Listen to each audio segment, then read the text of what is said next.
If you thought Sunreef just built enormous sailing and power catamarans, think again. This is the Ultima 55 and it takes Sunreef into uncharted territory.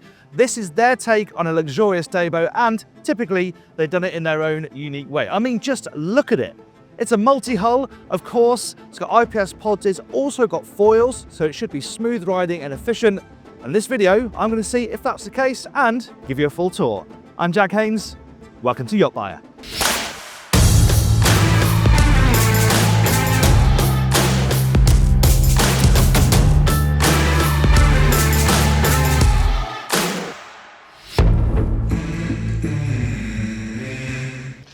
Where else to start but back down here? But before we go into the tour, make sure you subscribe. You don't want to miss tours like this, and we're going to see you trial it. Hit subscribe, hit the bell icon, and you'll be notified every time we upload a new video. This boat is already wide. It's got nearly a 5.5 metre beam, but then you add in the fact it's got the platforms, and this living space is truly enormous. And it being a Sunreef, it's completely flexible as well. This particular spec has got the 2 sunpads, but if you wanted dining out here, you could do it. Genuinely, they will pretty much give you whatever you want as long as it's relatively sensible. But this is just a really lovely lounging space. A bit surprising really there's nowhere to eat outside because really your only seating space is indoors. So I would certainly opt for a dinette. If it were mine, maybe dinette one side, sunbed on the other. But in terms of the space, it's remarkable. And the way it's all linked and totally flat, it is a really, really great platform. There's big storage underneath here. Both of these in fact, and this is also how you get down to the engines. We're going to look at those later on. There's obviously no tender garage or anything like that, so you have to carry your tender on the back, and there's a crane that you have to lift it on and off the back of the boat. In terms of the particular spec of this one, well, we have got a wet bar over here with a sink. There's a fridge underneath, and there are a couple of fridge drawers underneath these sections as well. And the sun pads, you can have them like this, and these are just on ratchets. So you can put these at various different positions, completely flat, or have them up like this so they're a little bit more comfortable. This is a nice little perch as well. I imagine when you're going along, this would be a good place to be because you're well protected by the wheelhouse. You're in the shade, but you can take in the view and watch the wake streaming out the back. I really like spots like this. Really smart little decision to have this in here. But I'm surprised there's no cooking out here. This boat is very much focused on sunbathing and water sports, I think. It built into that big dayboat thing, you'd be surprised. There are 2 nice cabins down there, as we're going to see, but most people will just use this to have fun in the sun. Before we go inside, let's pop up front and see what's up there. Boats like this are quite hard to review because they're so bespoke. This is totally down to one person's taste, so there's all sorts of things you can change, and Sunreef will change, and the colour scheme might be one of them. It's very bright, it's very white. I mean, it looks amazing out on the water. It's so clean and sleek and low profile, but there's a lot of glare being chucked around. And this to me just feels like, you know, a bit of wasted potential here.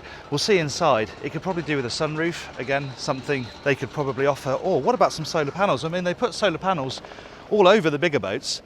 So why not pop some on here, even just to help top up the domestic supply? It's not like it's a hybrid boat, it's not about, you know, electric propulsion, but having this big array of solar would help running things like, you know, the air conditioning and the onboard facilities. You've got no railings, but these are lovely wide side decks, and you have got the railings inboard, so you've got plenty to hold on to as you move forward. It does mean you've got to use fender sockets though to hang the fenders.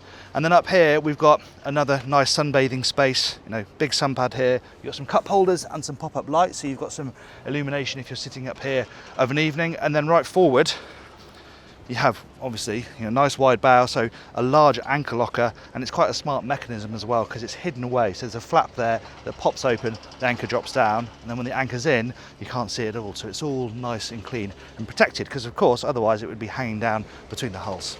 Right, let's pop inside.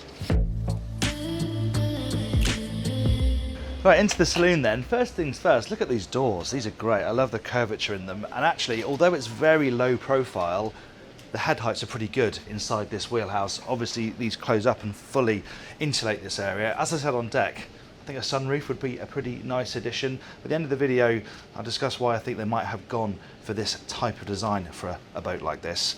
Seating area back here. Obviously, this is your only dining space on board. You've got 2 tables. I like the inset carbon fibre. That looks very smart. And these strike a good balance between somewhere you can eat and somewhere you can lounge, because this is also your lounging space. And there's a TV that pops out of this counter here, so you're going to want to be able to sit and watch that when it's out of the counter. It's a nice detail running along here. You see the carbon fibre strips and the strip lighting. That works very nicely, and the view out is great because the windows, they're very long. They're shallow, but very long. Moving into this section is where you find your cooking area, really. It's a sort of split across two sections, so you've got your hob here, and there isn't any extraction. Honestly, I don't think much cooking is going to be going on board this boat, but that's where you do it if you wanted to.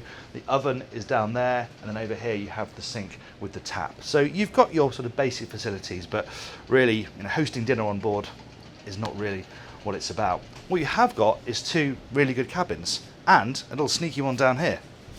So you've got the main accommodation, and on this side, I move the scatter cushions. Look at that. Access down to, I don't know, the captain's cabin. It's not a particularly big boat. If it's running as a chase boat, maybe it's somewhere for a crew member to sleep occasionally. There's a toilet down there, a carbon fibre toilet, no less, but it's not particularly comfortable. To be honest, maybe a big storage void would be better, but hey, it's an extra sleeping space if you need it. And then forward of this is where you find the VIP cabin. Well, naturally, given the design of the boat, the cabins are quite long and thin, and this one on the starboard side is slightly shorter because it's got to account for having that crew cabin behind it. At the bottom of the passageway, which by the way has some lovely carbon fibre steps, is the toilet, and that is separate to the shower cubicle, which over on this side. We have the sink here in the middle. They've had to be quite clever with the arrangement because obviously there's very little width to play with, but it just about works, and there's space down here, probably where you're going to get changed because you've got your wardrobe here. The sink's in the middle, and then this is where the shower is. So yeah, you've got your separate shower cubicle, just about wedged in here, but there's a nice rain shower overhead. And actually, because of the freeboard, head heights aren't too bad. Right forward is where you find the bed. And of course the hulls expand a little bit here, so you have got a reasonable amount of width on this berth. The person in there is going to be clambering out in the night, but you've got a TV here, you've got a hatch up there, an escape hatch, but also for some ventilation. The porthole's open as well, and the windows are a decent size. So along with the bright decor, it's nice and light in here. Let's head to the other hull and have a look at the owner's cabin. Well, the major benefit for the owner is the size of the bathroom. Look at this, it's huge.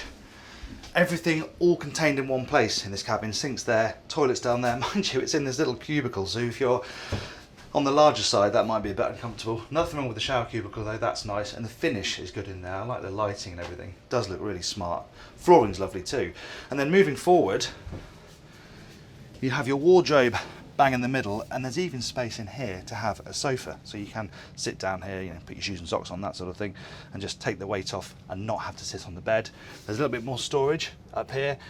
The bed itself, well, pretty similar to next door, maybe a little bit more space around it. Again, you've got your TV up there.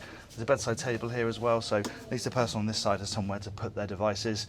You know what, I've said it a couple of times now, it's really not about long stints on board, but if you do want to sleep on board, this is a perfectly comfortable cabin. Right, I think that's enough talking. Should we fire it up, see what it can do out at sea? Of course, what's going on board is only half the story. What we really want to know is what it's like to drive. So, we haven't got long. This is going to be a quick taster, but let's open her up and see what happens. Of course, it's all pretty familiar. It's IPS control. This particular boat's got IPS 800, so that's 600 horsepower per side. You can have a slightly more powerful IPS version. They also do an Arneson surface drive version. But this all feels familiar. This is your typical controls you have with IPS, the joystick and the throttles.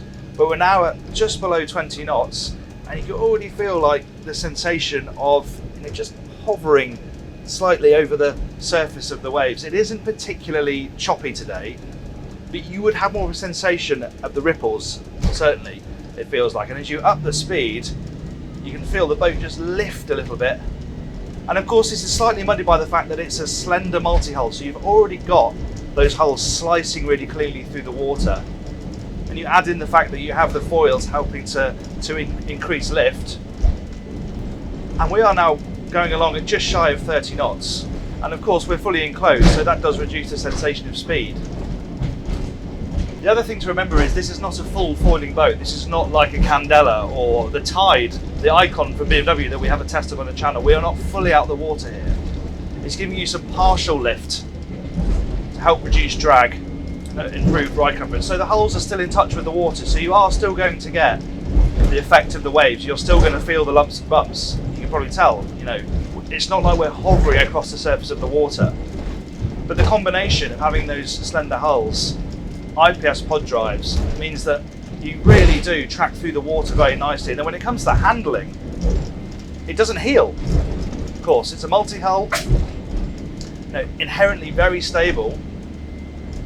So it really just tracks lovely and straight. It's agile, but you don't have the heel that you'd expect from a traditional monohull IPS boat. You're quite aware of the engines. We're obviously inside a bit of an echo chamber here because it is fully enclosed, and I have some concerns about ventilation as well. You're really going to rely heavy on the air conditioning. But you're very well protected from the elements, so it does make it easy to cover ground fast. And if we just look at fuel consumption for a moment, we're doing 30 knots now. The top speed with these engines is around 36 knots, and we're doing 360 litres per hour. Now, off the top of my head, it's hard to make a comparison. If you go to the website and read my in-depth written review on this boat, we'll compare it to a similar sized monohull with the same engines and see how those fuel figures compare. We're probably cruising a little bit fast now. If we just knock it back to 25 knots, then that consumption drops down pretty considerably. We're hovering now at around 250 litres an hour. And because of the way it goes through the water, you feel like you can cruise at many different speeds. You can cruise at 18, 20 knots if you want to, but if you want to get a move on, you can cruise at 30 knots pretty comfortably as well. For the helm position, well, the chairs are lovely, these beautiful Besons-only chairs. They've got carbon fibre backs, they're very supportive, adjustable as well, so you can slide yourself nice and close to the helm. The controls are arranged down here, which is great because they're both really close to my arm, so I can sit back and I can reach everything really nicely. Most of the functionality, apart from the switches down here, are in the MFDs. I really like Sunreef's own boat management system over here. That looks really good. It looks nice, it's functional as well. You've got lots of data on there that's really useful, as well as, of course, the Volvo Penta information that you'd normally get when you've got Volvo Penta engines, and of course you can put your chart up here as well. Twin MFDs, loads of carbon fibre, looks and feels really purposeful. I've got a couple of bigger waves here. I mean, the landings are soft. I say the NVH could be handled a little bit better. You are getting a bit of noise and vibration in here. But in terms of the actual landings, of course, because we've got the slender hulls, it does romp over the waves really nice and gently. It's a lovely sensation. And actually it's very stable at rest. We've got some shots with the platforms down earlier on, and of course it has its inherent stability if it's stabilised. And it doesn't wallow around very much, which can sometimes be an issue with multi-hulls. Yeah, it's a pretty remarkable driving experience, and if you think about this boat's brief, which is to be a big, comfortable, luxurious day boat, where you then go and enjoy the living spaces on board, you can cover ground quickly, comfortably, relatively efficiently, and then go and enjoy all the nice stuff you've got on deck. Right, before we wrap up, let's poke our heads in the engine room. Engine room access is a two-part process. First of all, the sunbed pops up, and that provides really good storage. As I said earlier on when we were on deck here, you have these on both sides, so deck storage is good. The downside is, if you do fill this up with kit, if you need to get to the engine room quickly, you've got to unload it all first. But just with the location of the engines, this is really the only solution they had in this formation. As I've said, you can have a different format out here that may make engine access a little easier. Anyway, this raises all the way up, and then when it's fully open, there's a separate manual hatch, and you can get down to the engine rooms, and obviously you've got engine rooms on both sides, it being a multi-hull. There you go. There's your engine access. It's pretty cramped getting down there. In fact, you're not going to see much if I go down there myself, so we'll just wave the camera around down there so you can see the space. But yeah, the inherent design of the boat just means you've not got a huge amount of space down there, certainly overhead. That said, because the engines are in separate hulls, there's plenty of room around those. It's just not a space you're going to want to spend too much time in.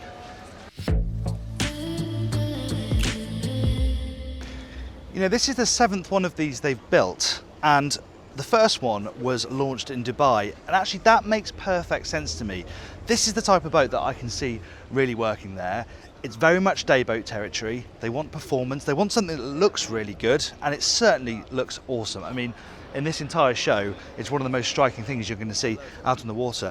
But also, they don't want loads and loads of living space outside, they want living space inside. Transport, where it's cool inside an air-conditioned wheelhouse. So for that function, teamed with the fact that it can cruise pretty efficiently and pretty fast, it works well. If you want more of a day boat to rival something like a Pardo, I think there's quite a lot of work to do with the design in the cockpit, but of course, it's very flexible. Anyway, I think it's a pretty fascinating take on the day boat market. Let me know what you think in the comments below. Thank you very much for watching that tour and sea trial of the Sunreef Ultima 55. If you like the video, please give it a like, and if you want to subscribe to YachtBuyer, you can do that up there. If you want more Sunreef content, we've got some tours of the bigger power cats. I'll put one of those up there for you. Thanks again for watching. I'm Jack Haines. This is YachtBuyer.